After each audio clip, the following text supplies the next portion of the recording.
This video is probably titled something like, oh gosh, I forgot what I was gonna call it. My mental health has never been worse, but day to day I am happy. Yeah, something like that. Which is a little hyperbolic. My mental health has definitely been worse. Definitely been worse, but it is interesting, I've got everything set up mostly. I've got some freaking issues, but for the most part, I'm chilling. I'm having a good time. I'm surrounded by friends and shit. But like I end the day going to bed and I'm like, damn, this sucks. And I mean, it's mostly because of, health anxiety. My throat's been fucked for a while. It's fucking with my head. It's fucking with the mental. It's actually really normal right now, which is making me concerned, but it's whatever. Well, mostly normal. Actually, yesterday I had a new addition to the health lore, which is I was gonna film this is what my bookshelf is. Here are all the books in my bookshelf, book tour video, because I'm actually quite proud of my bookcase. I really love it, and it's got a lot of good books that I could talk about for a while. But before I did that, I was like, well, I'll put some makeup on, because you know what, that was one of my 2026 goals. That was one of the wishes. So I put on this hydrating face cream, and immediately it's like I start feeling all weird. Now, this might have been a coincidence, because I've been feeling weird randomly throughout the day anyway, but I mean, it really came on strong, so I just ran in the bathroom and washed it all off, that moisturizer. But the last time this happened was New Year's Eve, which I was also wearing that, so I figured maybe I'm allergic to something like that, which, is honestly kind of good, because it means whatever started all of this, wasn't just some chronic thing. It was literally me doing a fucking stupid thing. Well, I didn't really know I was allergic to that, but I guess I am. But anyway, and so I dealt with that, and then I was like, well, I don't want to fucking do a bookshelf tour now. And then I thought about it more, and I was like, well, besides that, day to day, my day is pretty good. Like I got food, I can eat. Well, it makes me nervous to eat because of my throat, but I can eat for the most part. I can do all these things. I can exercise. I can talk to my friends and make jokes, but at the end of the day, it feels like I'm gonna fucking die because my throat gets all fucked up. Right now, it's actually fine. And so I have to tell myself and have my roommate tell me, I'm not gonna die. Pop some melatonin, go to freaking sleep. And it's weird, even with like disregarding all that, I don't think I would be at a satisfying point in my life. Even if I wake up tomorrow and magically all these problems are solved. Please, please, please, please. Which won't happen, which is fine. I think I'll still be at a rather unsatisfying point in my life.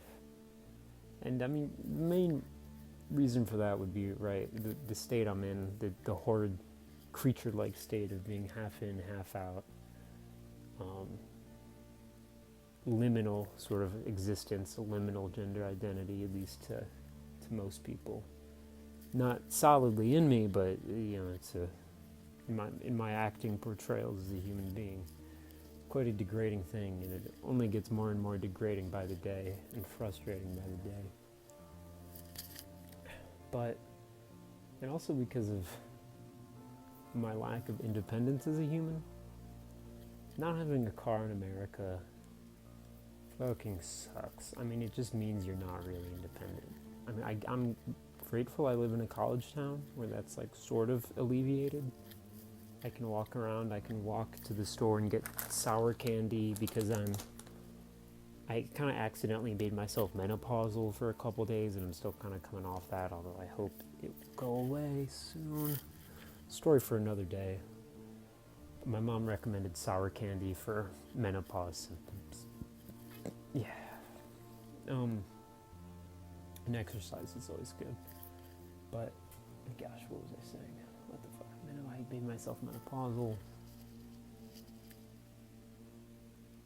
What? I have no idea what I was saying. Oh yeah, I'm just still relatively at a very unsatisfying note.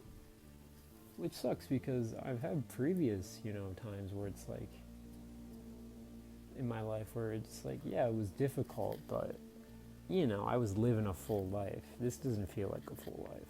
This feels like what are we, some kind of Half-Life 2? What are we, some kind of Half-Life opposing force? Some kind of Half-Life blue shift? And I think, independence, right?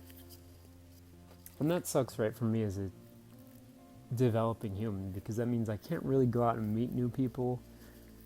I mean, I can, but I'm mostly stuck to doing my thing here. I've thought about trying to put myself out there and date or whatever, or fuck, or whatever you freaks do on Grindr, but it does not seem fun. It does not seem appealing. And low-key bottom prep is some bullshit that I don't feel like doing.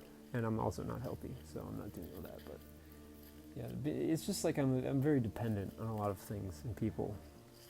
And I think every human, every person needs to feel needed in some aspect of their life, which is why I do this thing I've done for kind of a while.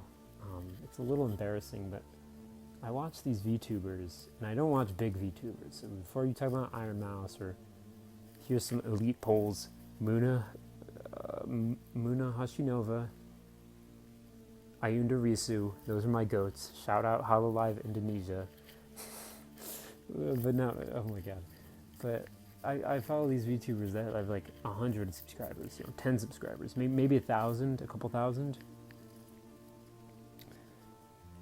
And for a while I thought I just watched them because it's like, well, I like supporting small streamers. I was a streamer myself. Most of these VTubers are shy and timid in a way that is kind of bad for streaming, but it can be kind of alluring and, entertaining. And they're kind of queer, right? But I realized I'm not really watching them for a benevolent reason. It's because when they're a small streamer and they're streaming their games to nobody, trying to make banter, failing, not really being that funny, they need you in that chat room. I mean, they need you. And if I send a message in every once in a while, keep it going, feels good. They need me. I feel the service. I feel a role. Oops. The weird thing is happening again where I feel weird. It's like space itself. Like everything gets farther from me. Weird. Well, I'm fucked up for sure. But anyway. Yeah, these VTubers. And it makes me feel good. Because you kind of have power over them. Or at least they depend on you. And I'm at a point in my life where nobody really needs me. Not like, I don't mean this in a depressed way of like, nobody, like obviously if I was gone, that would make a big difference on a lot of people's lives. And a lot of people, I'm a part of their support system. I'm one node in the web. And, for some people it might be a load-bearing node. For others, I put my work in every once in a while. But for the most part, I'm like a support player, If someone needs help, I've literally done this. I did this like 2 weeks ago. I tap out and then we switch. I did that. My friend Mary was crying after watching a movie that struck a chord, and I was like, well, actually, I think it was my friend Luna who prompted this, but I was like sitting on the couch next to her. I was like, yeah, I should probably do something like hold her or hug her, but I don't really know her like that. Well, I guess I do, but I'm very bad at understanding physical contact unless it's like directly initiated. So I was just kind of like sitting there, and me and Luna tagged out, literally like fucking WWE shit, and that's not a problem for the record. That is not an issue. That's actually quite a good thing. But It's like whatever human needs in their life is for someone to need them. And I don't really have that right now, which is fine. I mean, the solution is to put myself out there, but I really don't want to. I'm sick of lesbians and their lesbian bullshit and their bullshit. Sorry, I say a lot of things about that situationship that I was in, which I feel bad about, because like Macy, you could be watching this, and I don't mean to just constantly.